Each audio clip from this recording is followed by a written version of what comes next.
ஒரு ஊர்ல ஒரு பாட்டி வடை சுட்டு விற்பனை பண்ணிக்கிட்டு இருந்தாங்க. அந்த பாட்டியோட வடைக்கு ஊர் மக்கள் எல்லாரும் அடிமை. தினமும் ஊர் மக்கள் போட்டி போட்டுக்கிட்டு வந்து அந்த வடைய வாங்கி சாப்பிடுவாங்க. அந்த கடைக்கு பக்கத்துல உள்ள ஒரு மரத்துல காகம் ஒண்ணு தங்கியிருந்தது. ஆஹா, பாட்டி வடையோட வாசனை மூக்க தொலைக்குது.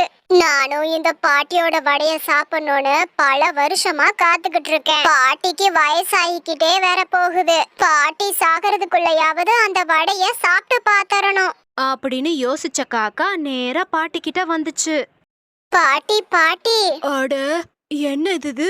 காகம் பேசுது, அதிசயமாவில்ல இருக்கு. ஆமா பாட்டி, என்னால பேச முடியும். மனுஷங்க பேசுறத பார்த்து நானும் பேச கத்துக்கிட்டேன். அப்படியா?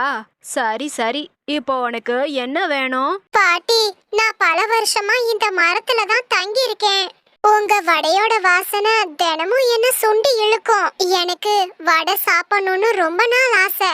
எனக்கு ஒரே ஒரு வடை மட்டும் கொடுக்குறீங்களா? அதுக்கு என்ன, தாராளமா குடுக்கறேன். ரொம்ப நன்றி பாட்டி, ரொம்ப ரொம்ப நன்றி. அவசரப்படாத, நீ எனக்கு பணம் கொடுத்தா நான் உனக்கு வடைய கொடுக்கறேன். ஒரு வடையோட விலை 5 ரூபா. போய் பணத்தை எடுத்துட்டு வா. பாட்டி, பணம் காசெல்லாம் மனுஷங்க கிட்ட தானே இருக்கும். என்ன மாதிரி காகத்துக்கிட்ட எப்படி இருக்கும்? அதெல்லாம் எனக்கு தெரியாது. நீ பணத்தை கொண்டு வந்து கொடுத்தாதான் நான் உனக்கு வடைய கொடுப்பேன். பணத்துக்கு நான் எங்க பாட்டி போவேன்?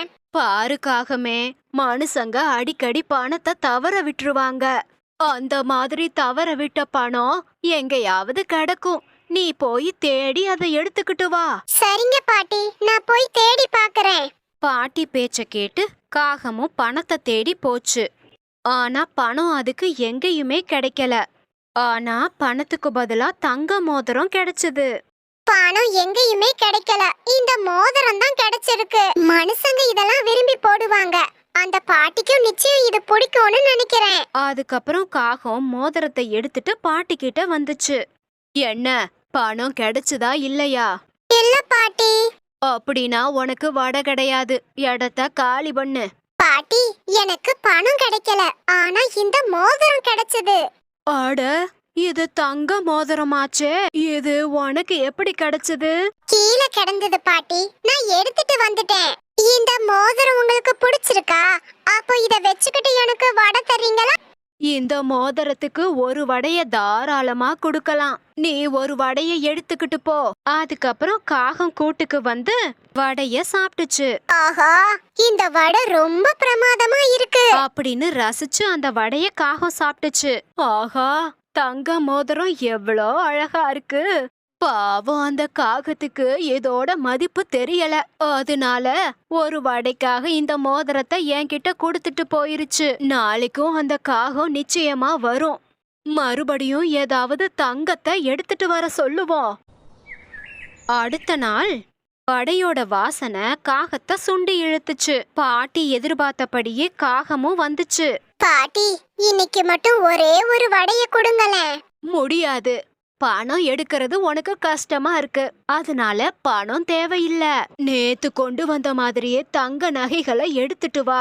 உனக்கு 1 இல்ல 2 வடை கொடுக்கறேன். அதனால காகம் நகைய தேட ஆரம்பிச்சுது. எங்கேயுமே கிடைக்கல.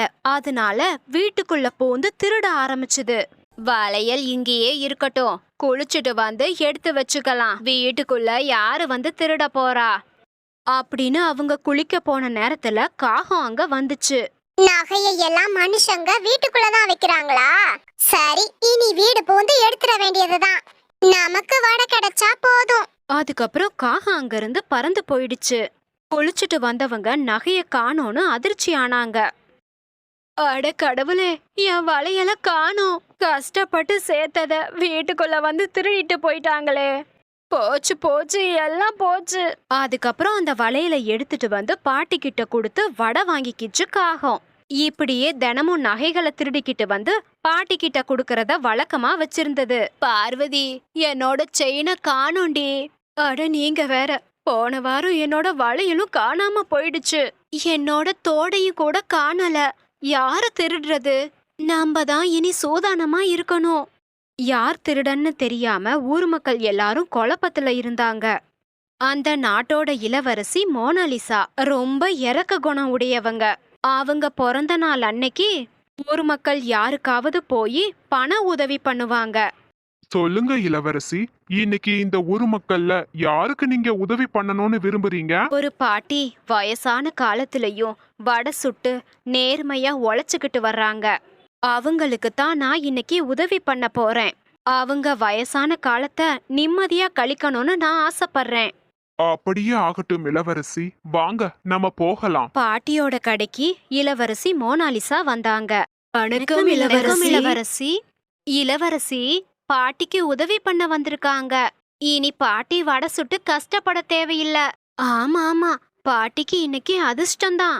என்னோட கடைக்கு நீங்க வந்ததுக்கு ரொம்ப நன்றி இளவரசி. உங்க நேர்மைய நான் என்னைக்குமே மதிக்கிறேன் பாட்டி. அப்போ இளவரசி பாட்டி கிட்ட இருந்த ஒரு நெக்லஸ பாக்குறாங்க. அந்த பைக்குள்ள என்ன வச்சிருக்கீங்க? ஓ, இதுவா? இது ஒரு நெக்லஸ்.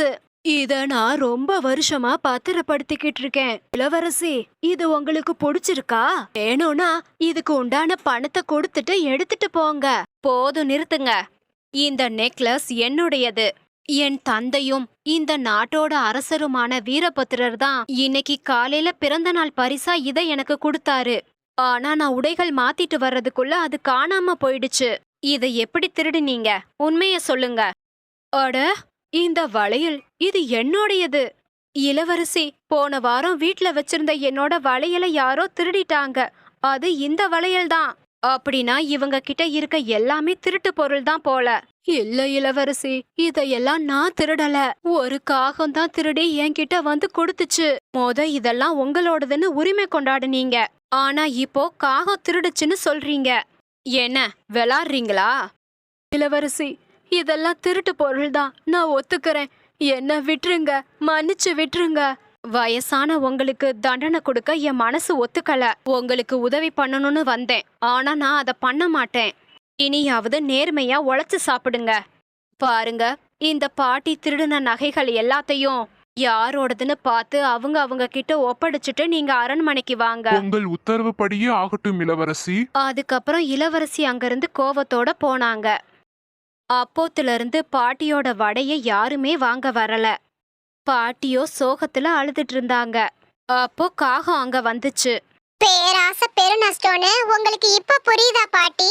இளவரசி சொன்னதை பார்த்தா அந்த நகையோட மதிப்பு பல கோடி இருக்கும் போல. ஆனா அந்த நெக்லஸ வாங்கிட்டு நீங்க எனக்கு 4 வடைய கொடுத்தீங்க. நீங்க பண்ணது ரொம்ப அநியாயம். ஆசைப்படலாம், ஆனா நீங்க பேராசைப்பட்டது உங்களுக்கு ஆபத்தா முடிஞ்சிருச்சு. நான் பண்ணது ரொம்ப பெரிய தப்பு தான்.